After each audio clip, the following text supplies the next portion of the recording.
Hey, good evening, my friends. How's everything going? Preface, no drink in my hand tonight. We're going to have a real conversation. Not a conversation, I'm just going to talk. It's just me. But feel free to comment and I will chat with you because we're talking about something that I love tonight. And it's going to annoy some of you. I don't care because most of you watch my videos because you feel what I'm talking about. So let's talk about this.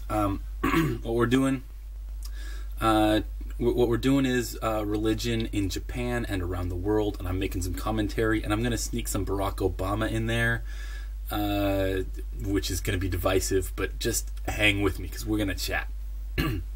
Now, I'm wearing the same thing as I have in a couple past videos. These are my pajamas, all right? I'm about to get into bed, but I want to talk to you before I do. Uniqlo, baby. Uniqlo, 20 bucks. I look good when I go to bed, and that's important to me. Fleece, you speak to me, fleece. So check that out. You got Uniqlo in the States, you probably got it in other countries, and you definitely got it all over here in Japan. Anyway, getting way off topic here. I was teaching English today, as I do pretty much absolutely every day, and somebody, you know, it's that question. So it's not everybody. It's the long time English conversation people that know the questions to ask. And one of their go-tos is, why did you come to Japan? And I'm real frank with people. And I say, it's a weird reason. I've been here a long time, but it's a weird reason. Why did I originally come? Are you ready for it? Are you sure you want to get into this? And they all say yes. Because, of course, I'm just building it up because I love talking about religion. For those of you who don't know, I came to Japan 10 years ago. This year, July will be my 10-year anniversary as a Mormon missionary. And I loved my experience. It was amazing. I have since left that religion. I love Mormonism. I love the culture. I love the people. I love the system, and I appreciate the beliefs for what they are. I just don't believe them. And you know, if I had to choose one, if I had to choose a side today, if I had to align myself with a religion, I would be with them. But I just don't believe in it or any religion. But what I want to do today is I want to divide religions into three sets. And I am, some of you might disagree with this, but I'm blanketing Mormonism with Christianity because it's a Christian religion. And say what you will, but if you define Christianity as believing in Christ as your Lord and Savior, we're one of you people. We're one of you, baby. We're with you. And now I'm grouping myself with a religion I don't believe in or align myself with. I guess, you know, you see where your loyalties lie, I guess. At any rate, as I was talking to these two particular students that I was in a class with, they said, well, how do you feel about Shinto and Buddhism? And what do you think about that? That's a super strange question, but I figured I got a level appropriate answer for you based on the English that you know. And I told them that in a much simplified version, I'm going to give you guys the grown-up. I'm going to give you the grown-up version, but I'm going to time out because I gotta go to Barack Obama first. Barack Obama in the State of the Union a few weeks ago said something that upset some right-wingers in the United States, talking about how if we're going to judge Islam for violence, we need to get off our high horse because in the Middle Ages, Christians just really did atrocities on people during the Holy Wars, which is true, but so many people said you got to go back that far to find a Christian example of violence, which first of all isn't true. Because violent atrocities have been committed by Christians since then, just not on a large scale like Islam does, or as large of a scale as Islam has committed in recent years. Now, here's where President Obama made a mistake. All right, and you know, he's not the best president that we've ever had. But listen, for the people that are judging him, he's not the worst either. All right, he's not a terrible president, or even really a bad one. He's a president, and he's done an okay job. Now, the mistake that he made was, we need to look at the fact that there was a period of time, there was a growth period for Christianity and Buddhism and Shinto. They all used to be violent. They all used to run holy wars and fights against each other and kill in the name of their god. And it did happen a long time ago. Okay? And that's part of a learning process and a growth and an evolution of your religion. So, you know, we need to acknowledge that is an evolution process of an organization or religion, and really a civilization.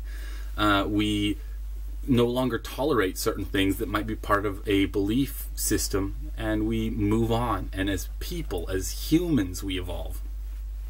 Not physically, but intellectually. We just are past that. We don't do shit like that anymore. And Barack Obama needed to take this moment to say, it was a long time ago, and but it was real.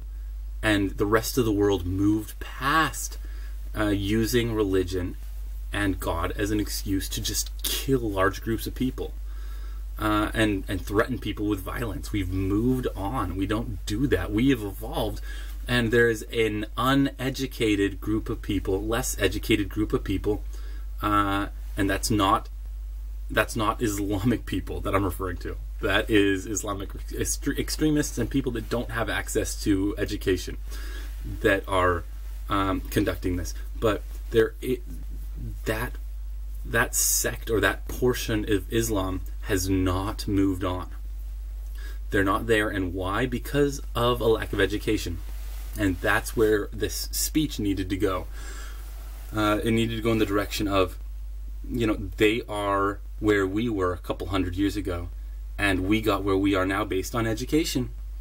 And so our responsibility to them is not with violence, but with books.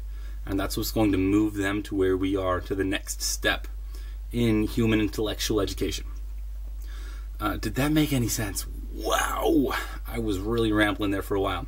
Anyway, so to get back to what I was talking about today, I gotta categorize religions in three parts. We've got the West, and we'll call that Christianity. We've got the Middle-ish East, and we will call that Islam. And then we've got the Far East, and we will call that Shinto and Buddhism. Now, are they mixed? Absolutely. Everything is everywhere. But we're going to keep this really simple in general. So we're going to call this West, Middle, and East. Simple enough. If you've got problems with that, we'll fight it out in the comments. But I'm forewarning you, I'm keeping this simple. And this is just for convenience sake that we're labeling it. So you'll lose. You will lose. So the East, we'll start there. They take a very moderate position. Now, not before, like I said, it used to be violent. That's the way the world was and how we operated. But they take a very moderate position. Just, you know, you donate your money to the shrine, you be a good person, you don't have a whole lot of no, you can'ts. Not a whole lot of no's, just a lot of be moderate, take care of people, be alright, you know, and you're gonna be fine. Donate your money, come and pray now and then, you're gonna be fine. And so there's not a lot of extremists in Buddhism or Shinto, especially, well, at least not in Japan, and that's what I have access to. So that's why they're in a pretty evolved state as far as evolution. That's why they're in a pretty evolved position as far as religion goes. We're not, nobody's I'm not a part of that either. They're not persecuting anyone. They're not holding any kind of violent grudges. They're just, do your thing. Show up. Do your prayers. Donate your money. Everything's going to be fine. Don't be a bad person. Be moderate. And go with the flow. Now, Christianity, like I mentioned, has also evolved from where it was. But it's in the middle. It's in the middle. It's not to that go with the flow, do your thing. If you're with us, you're with us. And if you're not, we're not going to talk about it. It's still got some extremes to it. It's still got a lot of no's. A lot of no you can'ts. And no you can'ts create things like missionaries. We got to save everybody. And you're with us or you're against us. Ooh, not pretty. Because that's when you start to get some bigots. And that's not all of Christianity. But Christianity's got more of them because of no you can'ts. And so we got bigots, we got some violence, we got some prejudices, but is it, conducting wars on people? Is it creating, the large influential groups of people that just commit hate and violence and murders? No, it doesn't do that. But we could be reminded that it did. The KKK still exists, but they are nobody takes them seriously, and they don't have the influence that they did 100 years ago. But that's just 100 years ago. So we are still evolving. We are improving. We have. I'm saying we, like I'm still part of this. I'm part of the West, but no, I'm not. I'm not with the Christians either. But they are improving. They are have moved in the right direction in the last 100 years.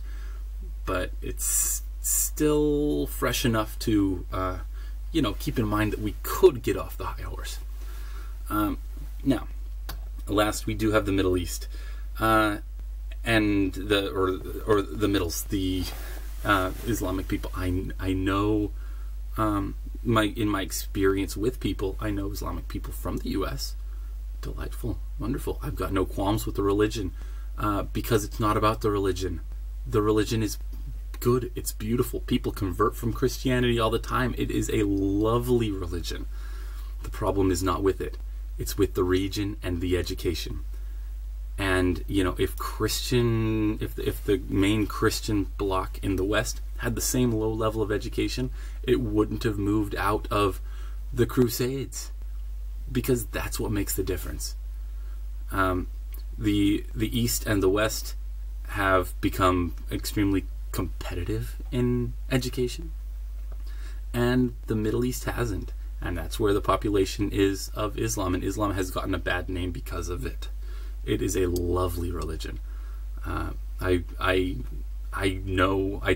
haven't studied much about it, but I know people who are it, and they are beautiful people with beautiful beliefs.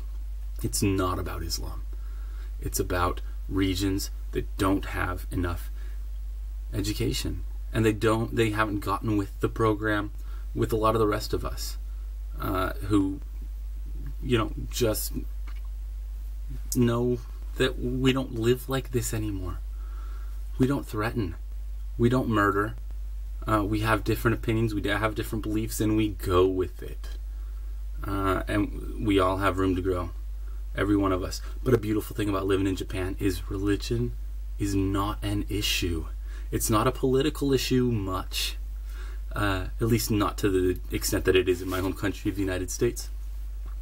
It's not part of politics, and that's a beautiful thing. It's a great thing about being here.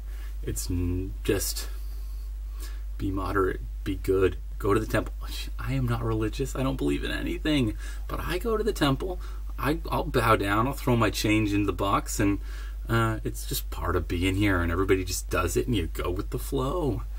And so that I talked about a lot of things. I hope I didn't offend anybody, because I wasn't trying to. I'm leaving myself out of any of these religious groups, because I'm none of them.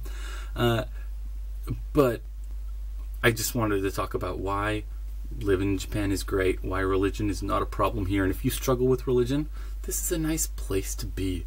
Do your thing. No judgment.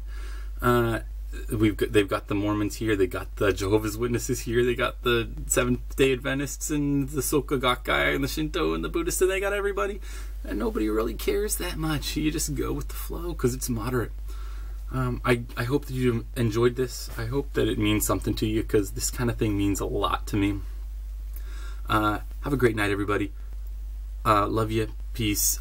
Like, subscribe, and please share, because I really enjoy doing this, and I hope you enjoy watching it, and maybe you know somebody else who will enjoy.